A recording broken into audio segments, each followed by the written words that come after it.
Hi guys, good morning. My load for the day is in. Smoothies for breakfast. Very easy, quick, simple. They have a protein shake in there, 2 bananas, probably about 2 cups of spinach, about 1.5 cups of fruit, and like 1 Premier Protein of water also. And it was enough to go through for all of them. And they love it. With milk? No, there's no milk in that one. Oh, we don't need milk because we have milk. Yeah. Are we taking photo shoot for Maga? Are we taking a photo shoot? Yes, we are. Pretty girl. What are you trying to get? Come here. Get it. Get it. Lean forward. My mom bought her this Rainbow Bright outfit. It's so cute. Lean forward, look. Let me see you. Get mommy's phone. Come get it. Come here. Hey. Shunka Bear. Hi, Mama. You're so cute. You're so cute, pretty girl. Come here. No, she's just like, whatever. Try the remote. She likes looking If I can't. Come here. No. Okay. She likes the buttons. You want that? Come on. Show her the big on button. Come get it. No, she has no interest. She does not care. She's like, I'm chilling. Right here in the corner, huh, Mom? Yeah.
Okay, here's my basil plant. I have a question because clearly we're having a basil issue here.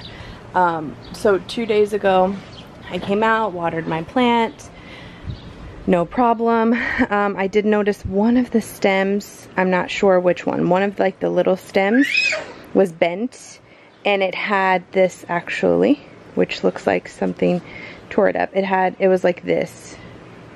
Okay, so I just pulled it and I transplanted it because I saw online that you can actually transplant. You okay? Oh, it was just the thing.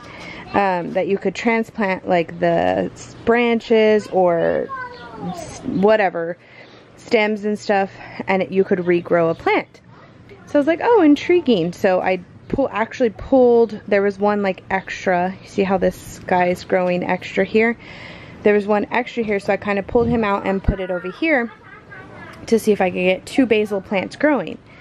Well, it was full. All of these, other than the one that was cut off and this one that I pulled off myself, all of these were full up to here, and the whole top half had basil leaves, like large leaves. You can see that they've been growing for a little while. And today we come out and they're half eaten. What the heck? Like, I don't understand. And I don't, they're like, it looks like somebody's, I'm not exactly sure what they're doing. They don't look maybe like they're chopped off. Like, I was keeping it over there in that corner, so there is easy access for a critter to get back here. But what kind of critters eat basil? Like, I can't imagine a bunny getting up on this. Or the only other thing I could think of that would be back here would be maybe a possum or squirrel, a cat. I cannot really imagine anything else up on here. And there's no bite out of the actual leaf. Well, there's one there where it could be like a slug. I googled it really quick. I saw that cutworms could eat them as well. Gophers, rabbits, stuff like that. But like, what the heck? It just, whatever it is, took it clean off. I don't know what to do. So if you guys have any suggestions, let me know in the comments below. I'm thinking I'm gonna have to move it. And what do you do? Do you just like trim them? And then the leaves will start growing from here down, because this is getting ridiculously tall. And I really want the leaves to grow down here and not this high up. So yeah, that's my unfortunate basil plant story. They want to see this. They want to see it form. They want to see it settle. What is happening here is the nitrogen moles that are in solution coming away from the mirror. That one looks just about right. As you can see, I had to cut my nails because they were getting too long. I want to take this off and put on a new mani for 4th of July, even though we're doing nothing. I'm multitasking. I am watching The Challenge. I love this show. Love it. They're in a double elimination right now. Chopping up potatoes. This 15-pound bag of russet potatoes from Costco did pretty well. We're headed on to a month since I bought it, and I only had one little chunk of one of the potatoes that was starting to like rot, that needed to be cut off. The rest of them had looked really good, and I'm surprised we hardly ever go through this many potatoes. So we've been cutting them up for like potato and egg tacos and stuff like that for breakfast time. I'm gonna do some mashed potatoes tonight. I have my chicken in the oven already, and I'm doing mock KFC bowls for dinner tonight. I think it's going to be good. Also, I have just the teensiest bit of silence. Andres is on the couch. She's taking a nap. But all the girls are up in their room, including Everly's. She's been taking 2 naps a day, and instead of like one long nap, she's been taking like 1.5 to 2 hours in the early afternoon and the early evening, and then she's usually in bed by 8:30, and she sleeps through the night. So anyway, this is what I'm doing. I'm going to do corn with it. I have plenty of frozen corn, so I think I may end up doing all of these potatoes. I don't know, this was 2.5. Maybe I'll just do 2 more and save 2 for another breakfast. Actually, I think we've just been using 1. These are pretty big potatoes. I think we've been using 1 for the potato and egg tacos. So chicken is already in the oven, like I said. It's 5:15. This will probably be ready by 6-ish. And I'm just breathing and watching my show while I'm cooking. Very cathartic. Okay, funny story. Anissa, I've been watching her since she was on The Real World. I think she was in a major city like Chicago or New York.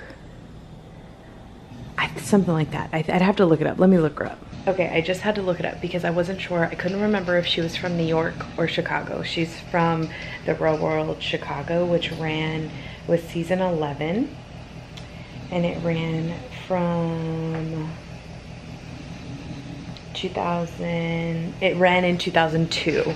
Okay, so put that in perspective. I was 16. I wasn't actually, when it aired, I wasn't even 16 yet. I was 15.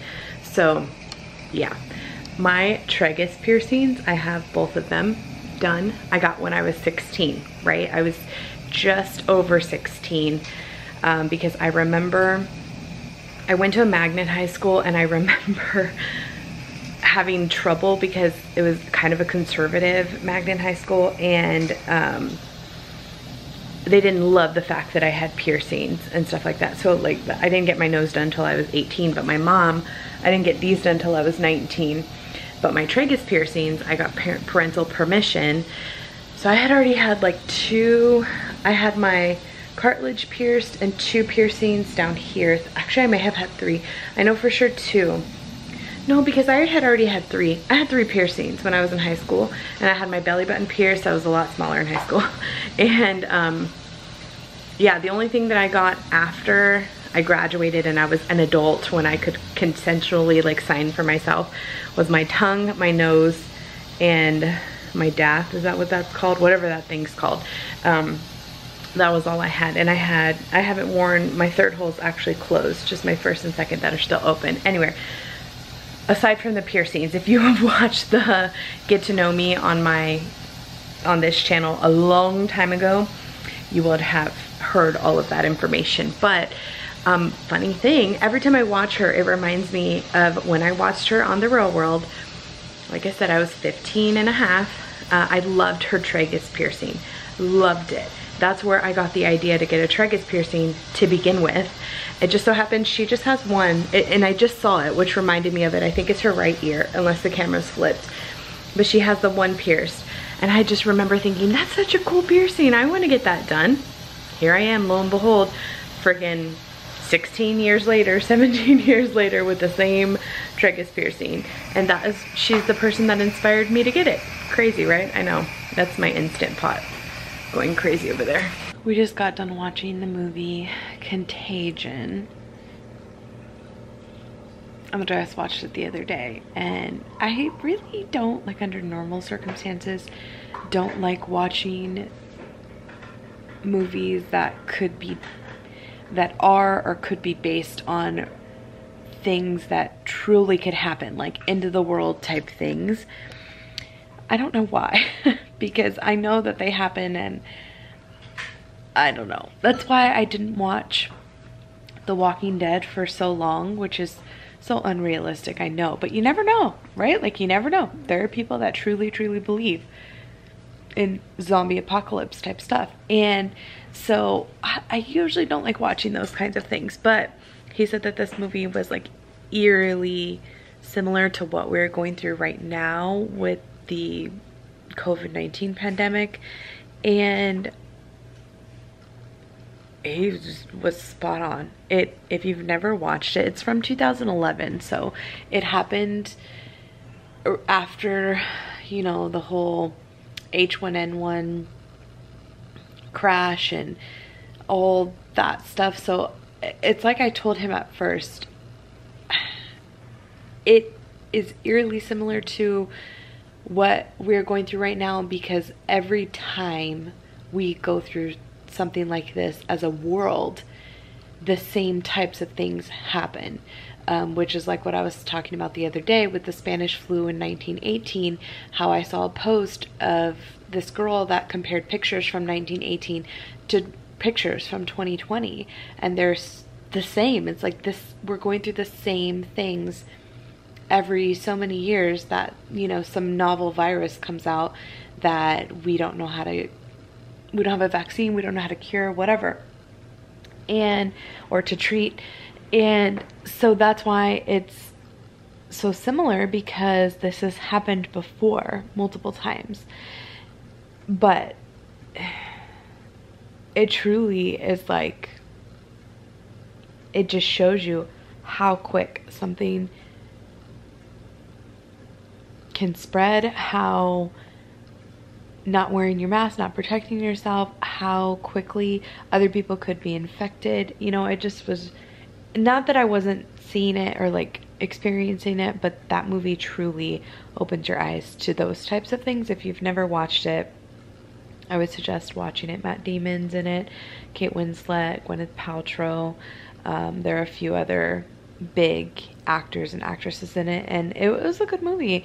I mean, I think I wouldn't have normally wanted to watch that if we weren't currently going through this pandemic and in quarantine, and like, it's a very relatable movie, very relatable. So anywho, that's what we did. It is now 12:15. All the girls kind of gave us a run for our money at bedtime. I don't know, Everly the last couple of days has not been wanting to go to sleep, and like last night she woke up in the middle of the night and we actually had to give her a bottle at like 1:30, which is so unlike her. She really has not taken a bottle in the middle of the night in months, and she started sleeping through the night at 11 weeks and really hasn't looked back. So we'll see how tonight goes when we go upstairs. This is why she needs to go to her own room, but we're having a hard time transitioning, more so because we just know it's going to be work on our part on trying to figure out sleep arrangements and stuff like that. So we're getting there. I'm definitely tired. I got the vlog up and I have these like case studies that I have to go through that is pretty much just a real life scenario about, you know, you have a patient. It takes you step by step from the time they walk into your clinic till the time that you discharge them or you refer them out, and then follow-ups and treatment plans and all that stuff. And so it pretty much walks you through everything in different scenarios. So like my case study today, and this is totally learning based. It's not based on any real patients or any, well, I'm sure there's a real patient somewhere out there, but it's not a HIPAA violation to share. But my case study today was a 5-year-old little girl who had strep, which I thought was extremely fitting considering we just went through this a few days ago.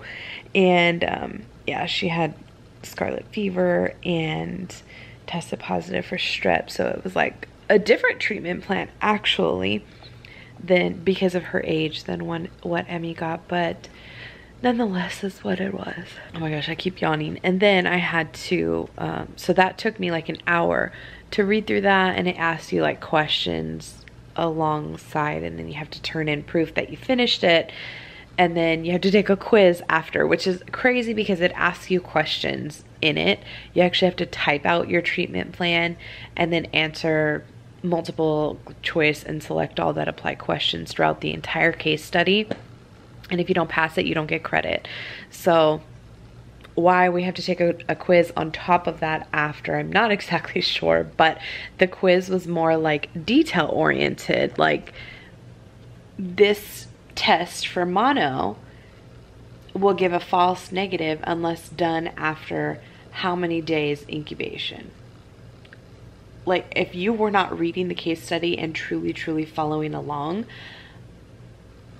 that is not a test that you give frequently enough that you would know that off the top of your head without reading the information. So you definitely, it was super detail oriented with the quiz, but I made 100 because I read everything because I wasn't sure what all it was going to need from me. So I got it done. And like I said, that took me about an hour and 15 minutes. And then I came and we watched the movie, and now we are going to head to bed. So I have another one of those case studies to do, and then I have a quiz, like an actual quiz based on the material that we had this week. This class has a lot of work, a lot, like multiple things every single week. So I'm just gonna have to stay on top of it. But anyway, I'm going to call it a vlog. I hope you guys enjoyed. One more yawn. Oh my gosh. And I will see you tomorrow.